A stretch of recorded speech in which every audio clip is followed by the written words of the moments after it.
This video is sponsored by V-Guard. तो मध्य प्रदेश जो बता रहा है 151 प्लस माइनस, तो सबसे पहले तो हमने वो कैंपेन सुना था कि भाई एमपी के मन में मोदी।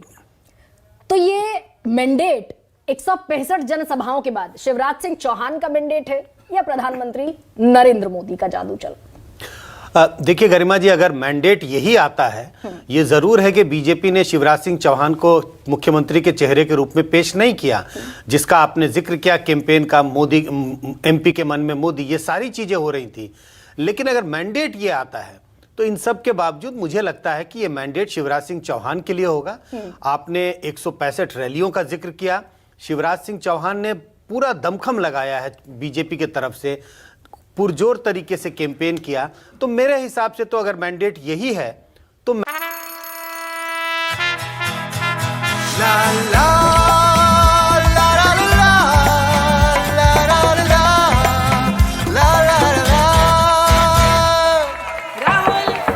राहुल तन के साथ मन को जगाओ वी-गार्ड वाटर हीटर्स के संग। वी-गार्ड मैंडेट का जो श्रेय है वो शिवराज सिंह चौहान के मत्थे जाना चाहिए, न कि इसका श्रेय नरेंद्र मोदी को जाना चाहिए। तो कुल मिलाकर अब ये स्थिति है कि अगर यही एग्जैक्ट पोल में भी तब्दील होता है तो कोई लाख चाह ले, साइडलाइन कर ले शिवराज सिंह चौहान को, मुख्यमंत्री वही बनेंगे, ये सूरत हाल अभी एमपी में दिखता है। इसकी तो कोई गारंटी नहीं है, क्योंकि बीजेपी ने अपने एक पॉपुलर मुख्यमंत्री को चेहरे के रूप में पेश नहीं किया।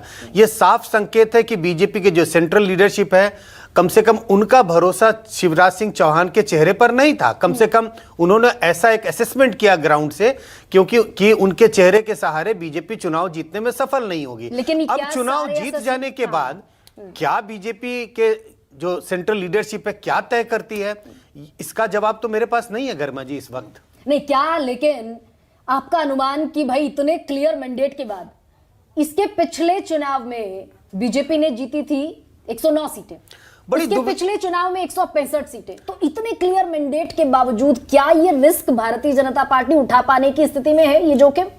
देखिए, दुविधा होगी सेंट्रल लीडरशिप के लिए। आपने चुनाव के पहले उनके चेहरे को सामने नहीं लाया, अब चुनाव जीत गए तो एक तरह से जिसको कहते हैं कि आप 2 कदम पीछे हटके फिर 2 कदम आगे आने की जरूरत पड़ेगी। लेकिन जो आपका मूल सवाल है, क्या पार्टी ये जोखिम उठा सकती है, मुझे लगता है पार्टी को ये जोखिम नहीं उठाना चाहिए, क्योंकि मैंडेट अगर ये आता है तो मैंडेट शिवराज सिंह चौहान के लिए है और उनको मुख्यमंत्री बनाना चाहिए, पार्टी की तरफ से ये निर्णय होना चाहिए। लेकिन जैसा मैंने कहा, क्या पार्टी इतना बड़ा डिसीजन लेगी, उसके जो शीर्ष नेतृत्व है, प्रधानमंत्री, पार्टी के जो पार्टी प्रेसिडेंट है, क्योंकि इन सब का एक कंबाइंड निर्णय रहा होगा कि शिवराज सिंह चौहान के चेहरे को प्रोजेक्ट ना किया जाए, तो उनके अपने ही निर्णय को एक तरह से वापस लेने की स्थिति होगी। अब ये होता है या नहीं होता, देखने की बात है। नहीं, लेकिन अंत तक क्लेम तो ये होता रहा संजय जी कि शिवराज सिंह चौहान साइडलाइंड नहीं है, और अंत में तो रैलियों में भी उनका जिक्र होना इसीलिए शुरू हो गया था। क्या ये अंदाजा, ये कैलकुलेशन पार्टी को होनी शुरू हो गई थी कि भाई स्थिति बदल भी सकती है, जितनी एंटी इनकम्बेंसी सोचकर हम चल रहे हैं उतनी है नहीं शिवराज के खिलाफ। गरिमा जी, जिस बात का आपने जिक्र किया कि शुरू में तो बिल्कुल साइडलाइन थे, लेकिन जैसे जैसे कैंपेन आगे बढ़ा, शिवराज सिंह चौहान की पार्टी में जो स्थिति थी या उनका चेहरा धीरे धीरे सामने आने लगा। पार्टी ने खुलकर फिर भी उनके चेहरे की घोषणा नहीं की, लेकिन शिवराज सिंह चौहान बीजेपी के कैंपेन के बिल्कुल सेंटर में थे। तो मुझे लगता है पार्टी को कहीं ना कहीं इस बात का अंदाज लगने लगा था, अगर आपने बिल्कुल साइडलाइन किया तो पार्टी को नुकसान हो सकता है, और इस वजह से उनको एक पूरा बड़ा स्पेस दिया गया और शिवराज सिंह चौहान ने बीजेपी के लिए खुलकर प्रचार किया। तो जोखिम पार्टी नहीं लेना चाहेगी। ऐसे में बसंत झा, ये बीजेपी वर्सेस बीजेपी के साथ ओबीसी और कांग्रेस के साथ ओबीसी कहां जाता हुआ 2024 में दिखाई दे रहा है ये जनादेश? देखिए गरिमा जी, इन 5 राज्यों के चुनाव में या तो कांग्रेस की जीत हो, बीजेपी की जीत हो, मिक्स वर्डिक्ट हो, लेकिन इससे इस बात का अंदाज लगाना मुश्किल है कि 2024 में ओबीसी का वोट किधर जाएगा।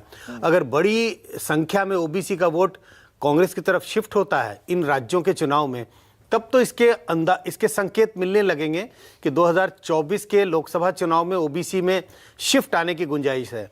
जिस आंकड़ों का आप जिक्र कर रही थी कि अगर 2019 के लोकसभा चुनाव को देखें तो 44% ओबीसी वोट बीजेपी के पक्ष में गया था और बड़ा फैक्टर बना सरकार बनने का। हाँ बिल्कुल, 2019 में जो बड़ी जीत हुई बीजेपी की, उनको अपना कोर सपोर्ट जो हम कहते हैं अपर कास्ट, उसका तो लगभग 70% वोट मिला, 67-68% वोट। लेकिन बड़ी जीत बीजेपी की इस वजह से हुई कि ऐसे समुदाय जो उनके लिए बढ़ चढ़ कर वोट नहीं करते थे, इतनी बड़ी पार्टी है, हर समुदाय का वोट उनको मिलता रहा, लेकिन दलित, आदिवासी और जिनके हम जिक्र कर रहे हैं ओबीसी समुदाय के वोटर, इनका वोट बड़ी संख्या में बीजेपी की ओर शिफ्ट हुआ।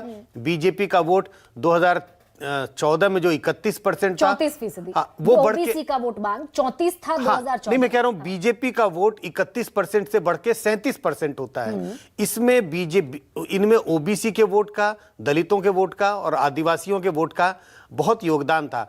तो अगर कांग्रेस अच्छा प्रदर्शन करती है इन राज्यों के चुनाव में, हमें ये संकेत मिलते हैं कि ओबीसी का वोट कांग्रेस की तरफ गया है, तो संकेत मिलने लगेंगे कि 2024 में भी कुछ गिरावट आएगी। कितनी आएगी, चुनाव के नतीजे इसका संकेत नहीं दे पाएंगे। बसंत जी, ऐसे में जब 2023 के जरिए से हम 2024 समझने की कोशिश कर रहे हैं, तो वो सीटें बहुत महत्वपूर्ण हो जाती है जहां पर कोई और कंटेंडर नहीं है, सिर्फ बीजेपी वर्सेस कांग्रेस है।